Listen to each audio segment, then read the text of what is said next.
ইনকিলাব মঞ্চের মুখপাত্র ও জুলাই গণ অভ্যুত্থানের সম্মুখ সারির যোদ্ধা শহীদ শরীফ ওসমান হাদীর মৃত্যুর পর সামাজিক যোগাযোগ মাধ্যমে একের পর এক গুজব, বিকৃত ছবি ও ভুয়া তথ্য ছড়িয়ে পড়ে। শোক ও ক্ষোভের আবহকে কাজে লাগিয়ে একটি মহল পরিকল্পিতভাবে বিভ্রান্তি তৈরির চেষ্টা চালায়। হাদীর কবর, পরিবার, হত্যাকারী, দেশজুড়ে সহিংসতা এবং শীর্ষ রাজনৈতিক ব্যক্তিদের নামে ভুয়া বক্তব্য, সব মিলিয়ে পরিস্থিতি আরও জটিল হয়ে ওঠে। হাদীকে ঢাকা বিশ্ববিদ্যালয়ের কেন্দ্রীয় মসজিদ সংলগ্ন জাতীয় কবি কাজী নজরুল ইসলামের সমাধির পাশে দাফনের পর একটি ছবি সামাজিক মাধ্যমে ভাইরাল হয়, যেখানে দাবি করা হয় তার কবরে কুকুর উঠে পড়েছে। অনুসন্ধানে দেখা যায় ছবিটি আদৌ সত্য নয়। মূলত ছবিতে কৃত্রিম বুদ্ধিমত্তা বা এআই প্রযুক্তি ব্যবহার করে কুকুর যুক্ত করা হয়েছে। কুকুর ছাড়া ছবিটি আগে থেকেই ফেসবুকে বিদ্যমান ছিল এবং পরবর্তীতে সম্পাদিত সংস্করণটি ছড়িয়ে দেওয়া হয়। অর্থাৎ এটি ছিল সম্পূর্ণভাবে আওয়ামীপন্থীদের পরিকল্পিত একটি ভিজুয়াল অপপ্রচার। এদিকে এক নারীর কবরের দিকে ছুটে যাওয়ার একটি ভিডিও প্রচার করে দাবি করা হয় তিনি হাদীর মা, কিন্তু যাচাই করে জানা যায় ভিডিওতে থাকা নারী হাদীর মা নন, তিনি হাদীর বোন মাসুমা সুলতানা। দুঃখজনকভাবে প্রথম সারির কিছু সংবাদ মাধ্যম ও বড় ফেসবুক পেজ যাচাই ছাড়াই ওই ভিডিওটি মা পরিচয়ে প্রচার করে, যা পুরোপুরি ভুল তথ্য। হাদীর মৃত্যুর পর একজন শিশুর ছবি ছড়িয়ে তাকে হাদীর সন্তান দাবি করা হয়। অনুসন্ধানে জানা যায় শিশুটির নাম আয়হান। তিনি অন্তর মাসুদ ও সাদিয়া খান দম্পতির সন্তান। পরিবার নিজেই সামাজিক মাধ্যমে এসে এই অপপ্রচারের প্রতিবাদ জানায়। সামাজিক মাধ্যমে আরও একটি ভিডিও ছড়ানো হয়, যেখানে এক ব্যক্তির বক্তব্য দেখিয়ে দাবি করা হয় তিনি হাদীকে গুলি করেছেন।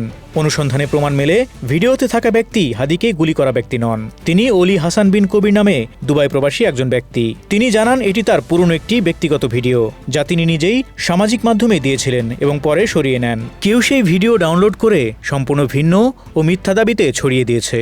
তিনি আরও জানান তিনি বিগত 3 বছর ধরে দুবাইয়ে অবস্থান করছেন। সূত্র অনুযায়ী হাদী হত্যা চেষ্টা মামলার প্রধান আসামি ফয়সাল করিম মাসুদ, যিনি ভারতে পালিয়ে গেছেন বলে সন্দেহ করা হচ্ছে। হাদীর মৃত্যুর খবর ছড়িয়ে পড়ার পর রাতভর দেশের বিভিন্ন স্থানে ভাঙচুর ও অগ্নিসংযোগের ঘটনা ঘটে। এর প্রেক্ষিতে সামাজিক মাধ্যমে একটি পোস্ট ভাইরাল হয়, যেখানে 11টি ঘটনার তালিকা দেওয়া হয়। এই পোস্টটি পরবর্তীতে রাজনৈতিক বক্তব্য ও সংবাদ সম্মেলনে উদ্ধৃত হয়। তবে অনুসন্ধানে দেখা যায় তালিকাভুক্ত সব দাবি সত্য নয়। যাচাইয়ে প্রমাণ হয় 6টি দাবি সত্য, 2টি দাবি মিথ্যা, 2টি দাবি আংশিক মিথ্যা এবং 1টি দাবি বিভ্রান্তিকর। আরও দেখা যায় ফেসবুকে প্রথম প্রকাশিত পোস্টটি একাধিকবার সম্পাদনা করা হয়েছিল এবং ধাপে ধাপে নতুন তথ্য যুক্ত করা হয়, যা বিভ্রান্তি আরও বাড়িয়ে তোলে। আক্রমণের দাবিগুলোর মধ্যে বলা হয়েছিল খুলনা ও চট্টগ্রামে ভারতের হাইকমিশনে হামলা হয়েছে। অনুসন্ধানে দেখা যায় খুলনায় কোনো হামলার ঘটনা ঘটেনি, সেখানে কেবল বিক্ষোভ হয়েছিল। তবে চট্টগ্রামে সহকারী হাইকমিশনারের বাসভবনে ইটপাটকেল নিক্ষেপের ঘটনা ঘটেছে, ফলে এই দাবিটি আংশিক মিথ্যা হিসেবে চিহ্নিত হয়। প্রথম আলো ও ডেইলি স্টারের ঢাকার প্রধান কার্যালয়ে ভাঙচুর ও অগ্নিসংযোগের ঘটনাটি সত্য বলে প্রমাণিত হয়েছে। একইভাবে ধানমন্ডি 32 নম্বরের বাড়িতে হামলা ও অগ্নিসংযোগ এবং ছায়ানট ভবনে ভাঙচুর ও আগুন দেওয়ার ঘটনাও সত্য। অন্যদিকে ইন্দিরা গান্ধী কালচারাল সেন্টারে ভাঙচুর ও অগ্নিসংযোগের দাবির কোনো প্রমাণ পাওয়া যায়নি, এই দাবি মিথ্যা। উত্তরায় 32টি দোকানে ভাঙচুরের দাবিটিও সঠিক নয়, যদিও সেখানে আওয়ামী লীগের সাবেক এক সংসদ সদস্যের বাড়িতে আগুন দেওয়ার ঘটনা ঘটেছে।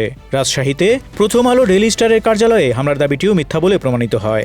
ধর্ম অবমাননার অভিযোগে ময়মনসিংহে এক যুবককে পিটিয়ে হত্যার ঘটনাটি সত্য হলেও সেটি হাদীর মৃত্যুর আগেই ঘটে, ফলে ওই ঘটনাকে হাদীর মৃত্যুর প্রতিক্রিয়া হিসেবে তুলে ধরা বিভ্রান্তিকর।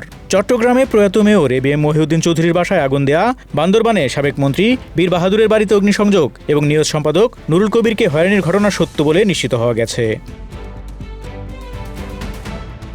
এছাড়া দৈনিক আমার দেশের সম্পাদক মাহমুদুর রহমানকে জড়িয়ে সংবাদ মাধ্যমটির ডিজাইন ব্যবহার করে ভুয়া ফটোকার্ড ছড়ানো হয়। অনুসন্ধানে দেখা যায় এই ফটোকার্ডগুলো আমার দেশ প্রকাশ করেনি। ফন্ট, বানান ও ডিজাইনে অফিসিয়াল কার্ডের সঙ্গে স্পষ্ট অমিল রয়েছে।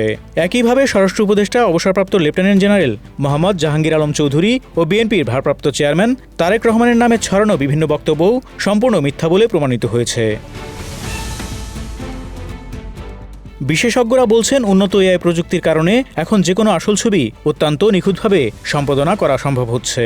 গুগলের মতো প্রতিষ্ঠানের এআই মডেল ব্যবহার করে তৈরি কন্টেন্ট শনাক্ত করা গেলেও সাধারণ ব্যবহারকারীর পক্ষে তা বোঝা কঠিন হয়ে পড়ছে। ফলে যাচাই ছাড়া ছবি, ভিডিও বা বক্তব্য শেয়ার করা সমাজে মারাত্মক বিভ্রান্তি তৈরি করতে পারে।